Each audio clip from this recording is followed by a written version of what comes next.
il existe aussi des survivants, souvent gravement blessés. Et ça, sur le terrain, des ONG comme Handicap International le constatent tous les jours. Bonjour Federico Dessi. Bonjour. Vous êtes directeur régional Moyen-Orient pour Handicap International. D'abord, décrivez-nous le travail de vos équipes au quotidien. On a vu que des collaborateurs, je le disais, des Nations Unies ont été tués. Est-ce que vous vous sentez en sécurité pour travailler ? Pas du tout, en fait. Nos collègues aussi risquent leur vie. On a d'ailleurs déploré la mort de 2 collègues sur les 11 derniers mois. C'est très compliqué de travailler à Gaza en ces moments. Nous avons des équipes de réadaptation physique qui assistent les blessés, les personnes sur handicap. Nous avons aussi des équipes qui organisent des activités récréatives pour les enfants dans les écoles, dans les camps.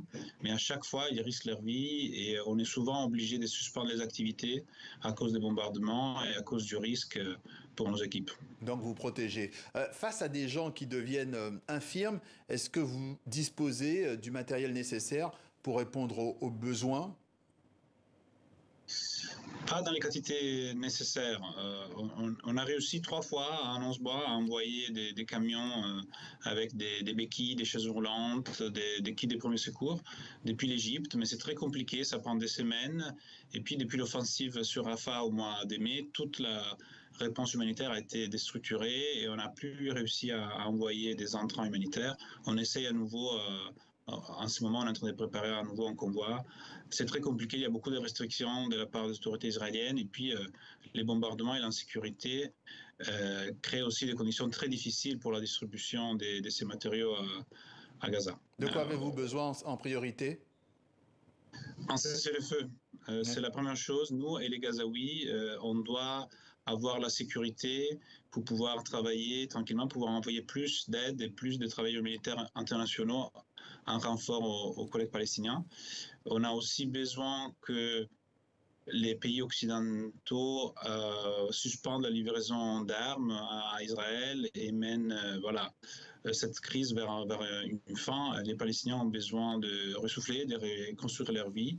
Il faudra des années pour reconstruire la bande de Gaza et on doit commencer maintenant. Et concernant la santé mentale, on en parle un peu moins. Est-ce qu'il n'y a pas aussi ce besoin, un besoin d'accompagnement des victimes locales et aussi des intervenants comme ceux d'Handicap International ? Tout à fait. Je pense que les 2 millions des Gazaouis, après 11 mois de guerre, de déplacements multiples, des risques constants pour leur vie, sont tous en besoin de soutien psychosocial, d'aide en santé mentale. Et nos collègues aussi, ils travaillent la journée entière, parfois aussi les soirs, les week-ends, selon les nécessités. Il y a des choses qui sont mises en place pour ça ? Il y a des choses qui sont mises en place pour ça ? Alors oui, il y a quelques organisations qui travaillent sur la santé mentale. Handicap International aussi, nous avons des travailleurs sociaux et des psychologues qui travaillent avec les blessés d'un côté et après aussi avec les enfants, avec des activités récréatives, comme je le disais, pour soulager un peu et pour leur donner au moins un temps de distraction. Mais c'est clair que tant que la guerre continue, en fait, c'est pas possible de se sentir soulagé, de dormir bien. Voilà, il faut cesser le feu pour qu'on puisse aussi rétablir des conditions normales et que les gens puissent à nouveau dormir et se sentir en sécurité. Federico Dessi, directeur régional Moyen-Orient pour Handicap International. Merci d'avoir répondu à nos questions sur TV5 Monde.